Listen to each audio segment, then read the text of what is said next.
fix this framework. There we go. My bald head needs a hat. I'm ugly as fuck. Oh shit. Where's my hat? There's my hat. Welcome to another project. I'm John with JCJ Maker Studio, and today we're doing some professional wrestling gear.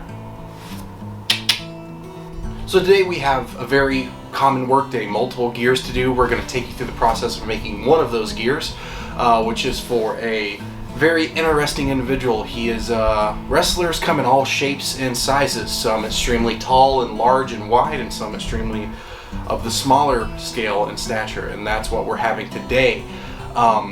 My first set of gear I did for this client was extremely difficult to do because everything was completely custom patterned. Like, sometimes you can, I mean, all my stuff's custom patterned, but when I say custom, I mean down to every little bit of it. I had never made anything that size before. So just quick comparison for you, if you can see the difference.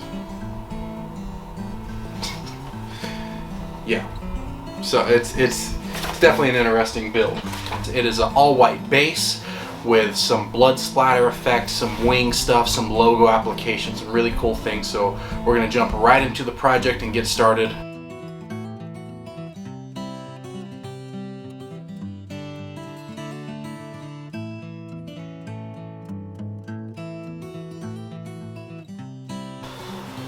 Okay, so with doing tights and logos on tights, I do all my logo work before I sew the main body of the tights up, unless it's a logo that has to go across the seam, such as a logo on the ass or the front crotch area of the tights.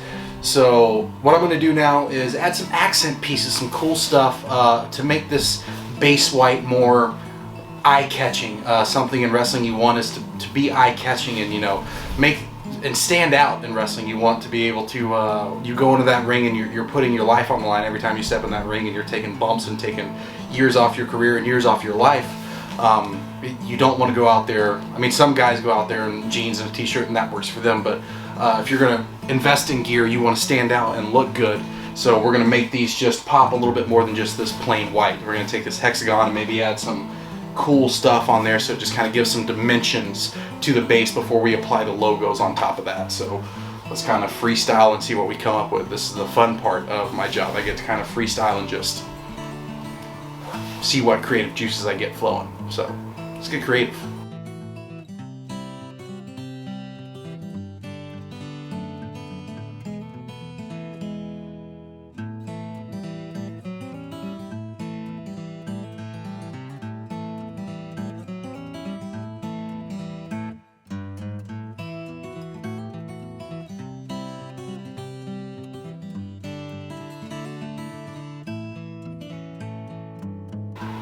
So we'll be using a Zig Zag Stitch to lock all this stuff down.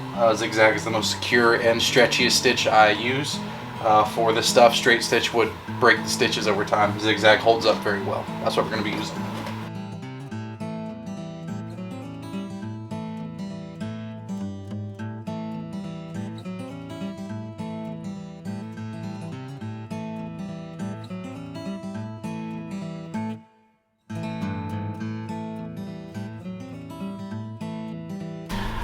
Okay, so now it's time to apply logos.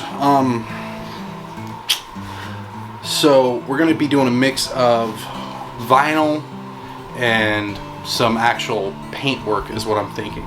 So I am going to test some fake blood on it and see how it holds up. Got this yesterday, so we're going to do some little test work on a scrap piece of fabric and see how it holds up if we're going to wash it and rub it and stuff like that. We're going to let it dry, blow dry it, and then see how it does. So I'm going to do that test and I'll come back with you here in a few. Well, that was a longer process than I was expecting. I thought for sure that would work fine, but it bled and turned shit pink, so went through a couple different paints, even tried fabric paint, stuff like that. That took a ridiculously long time to dry and didn't give the blood effect I wanted. Finally found the right stuff for it. So sometimes you run into problems and you can't help it.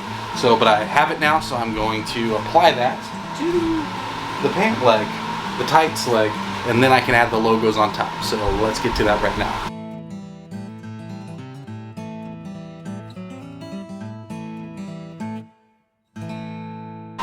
Alright, so the camera died when I was doing the blood splatter. There's red paint everywhere. But in the process, I charged the battery. We are back at it. I just cut the logo for one of the legs.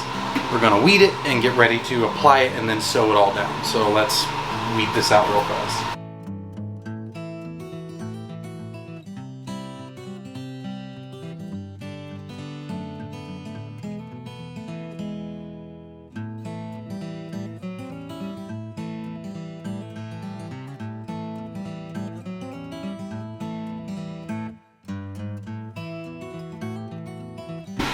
Okay, so now that we have logos applied to our tights, I'm going to go around and just base stitch down. This is the most detailed one, so I'm going to base stitch around this just to make sure. This would never come off, honestly, but just to make sure it doesn't come off, we're going to base stitch around it and really lock it in, so get some nice detail in it. So let's get rolling on that.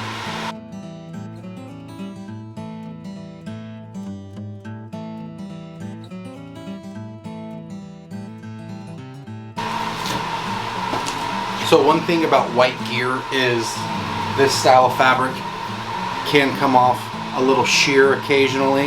You can kind of see through that. So we're going to layer this with another layer of the same fabric, the spandex. This is something I do for a lot of what I call pro style tights. I do dual layer of spandex because it just gives that extra durability and it's a little bit more comfortable. But mainly this is for not seeing your diddly bits with white gear.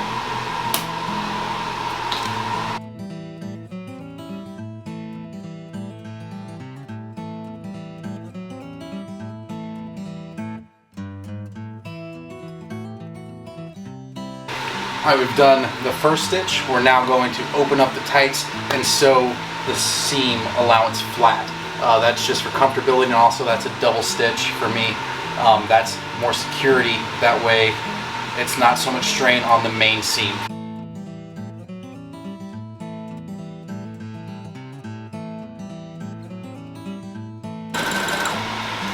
So my food just arrived. I'm finishing sewing up the inside seam. You have to sew once and then right beside it, so it's double stitched, of course. So I'm going to finish the seam up, and then I'm going to go have my lunch break and then get back on these. So.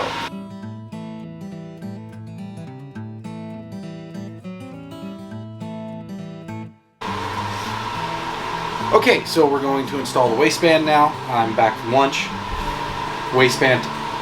Oh my God, I'm decent. I look like a slut. 1 second. There we go. That's better. I feel normal again. So we're going to install the waistband. So for professional wrestling gear, it's kind of like a lot of other waistbands. You're going to do... It's twisted. Here we go. So we're going to do...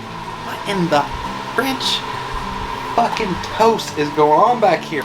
So for the waistband, we're going to do a, I believe this is 1.5 inch elastic. We're going to make sure that the elastic is smaller than his waist by a few inches, so that way it doesn't slide down. Then we're also going to install a drawstring so he can tighten it up a little bit even more, so that way if somebody pulls the old tightaroonies, they don't reveal the old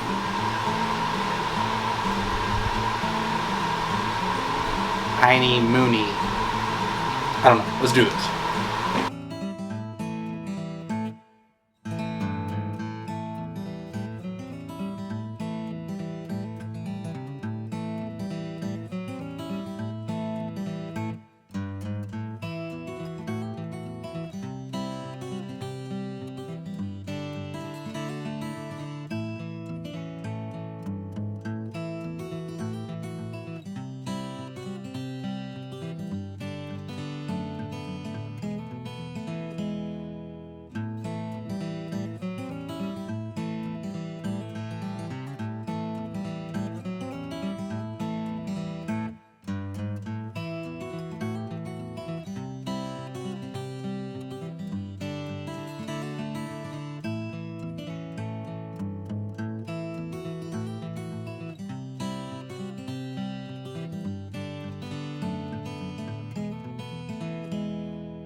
Whoa! Alright guys, that is it for this video. That is it for this project. Hope you enjoyed. Follow me along while I make this awesome pair of tights. This is going to be going to the client. Got a pair of kick pads to make first to match. We're not going to film that today. I'm going to get to that next. And if you want to see the photos for these, follow me on my JCJ Gear page, which is on Instagram /JCJ Gear. If you enjoy this type of content, give it a subscribe. If you have any recommendations or things you'd like to see, you can leave a comment down below. That's it. That's all we're doing today. For this video, I'm clocking out. Not really. I'm going to stay working, but for right now, I'm clocking out. I'll see you in the next project. It's John from JCJ Maker Studio. Maker's Delight.